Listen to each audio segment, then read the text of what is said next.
Solutions and Solubility. This is Milana, and this presentation is by Milana and Dulce. First, we're going to talk about how do cleaners really work. Solution and solubility. Solutions happen when they're created with a solute that dissolves in a solvent. It's determined by the factors such as a solute and a solvent's nature, temperature, and pressure. Let's get more into detail. While a solute dissolves in a solvent, it recreates a homogeneous mixture, and then when the solute is evenly distributed, while the solubility refers to the amount of solute that can be dissolved in the given solvent with a specific temperature. The boiling point of the solvent increases when a solute is being added, which refers to the boiling point elevation. The process of this dilution can have the interactions with a solute in solvent's molecules. For an example, polar substance dissolve with other polar substance, and non-polar substance will not dissolve with other non-polar substance. Solubility in solutions depend on the physical and chemical properties of the substance that can make and reacts the way it does. The freezing point of the solutions can always going to be lower than the freezing point of the solvent. This happens because the freezing point of it, which refers to lowering the freezing point. For an example, for this slide, excuse me, imagine that is the wrong one. Okay. A solvent is a substance that does the dissolving. It is usually presented in a larger amount. Example, the water. And then the solute is something that can be dissolved in the solvent. Let's just say that little green speck of plate is sugar. In this slide, we have the pink and the blue dots. The blue dots are all together in one area, and the pink dots are also all together in one area. But once after mixing them, the pink dots spread out evenly among the blue dots. This means the solute has dissolved in the solvent for forming a uniform solution. Now, for a demonstration of how this works, we have Dulce making this video. I will be explaining how solution and solubility can be shown with water and soap to clean a dish. Water works as a solvent, with the ionic compounds dissolved in water because the electrolyte forces that are between the ions are overcome by the attractions between the ions and the polar water molecules, making it separate. Here, dish soap works as a solution. In this case, we use the mixture of water and dish soap to clean a dirty dish. Soap has both water-soluble and oil-soluble ends.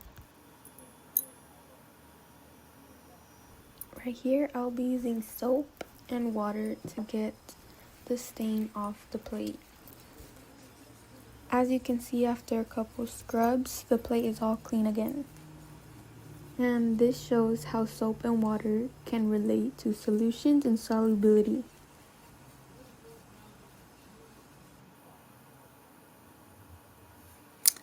Thanks, Dulce. Now we're going to get into the second lab that we did. I will be explaining how. Lab number 2, cleaning with isopropyl alcohol. The purpose of the lab is to compare the cleaning ability of the water and the isopropyl alcohol on oily glassware to explore how the polarity and the solubility explains their differences. The lab setup, you'll need 2 glass beakers or glass cups of cooking oil, 1 cleaning with tap water and 1 cleaning with isopropyl alcohol. The chemical formula is right there, C3H8O, just in case if you wanted it.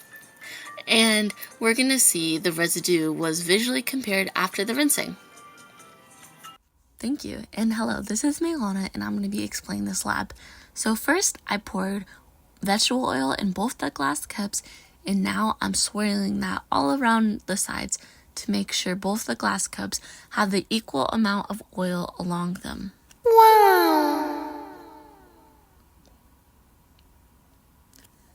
Now that all the oil's in there, I'm going to dump out the rest just so we have that greasy residue inside the cups. Now, in the first cup, I'm going to be pouring just regular tap water. In the second cup, I'm going to be pouring some isopropyl alcohol.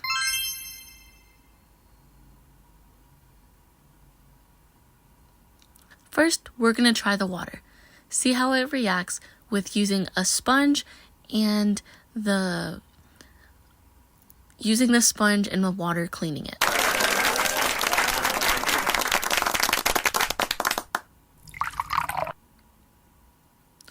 Trying to get the best scrub I can with that sponge. And now we're gonna scrub it some more. Yeah. Okay, then we're gonna try to get every little bit of the water out and try to clean it as much as we can.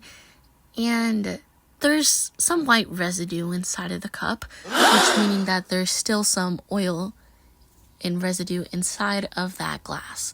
Now we're gonna try it with the alcohol. As soon as I saw the alcohol and the oil one, I could see like the oil and the alcohol separating from each other.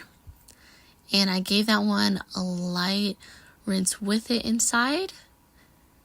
We're gonna rinse it out with some water so we don't have any that alcohol in our drinking water. We're not trying to get drunk today off some rubbing alcohol. Then we're going to dry it off, and it worked out pretty well. The one with the isopropyl alcohol had the best results. It wins. Wow, Milona, that was a little bit interesting. I don't think you should ever edit a video again. I think you really hurt the brains of our viewers here. Let's continue. Results and analysis. Observations. The water left the beaker greasy and oily. The alcohol removed most of the oil and left the beaker clean. Our analysis is the oil is nonpolar and the water is polar, meaning they don't mix, and that is a heterogeneous mixture. Isopropyl alcohol has both polar and nonpolar parts, meaning that it can dissolve the oil.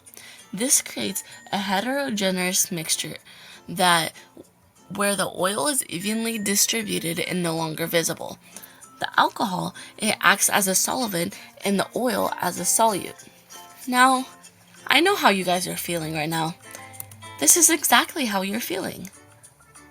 You love our presentation so much. Now, the part where everybody has been waiting for.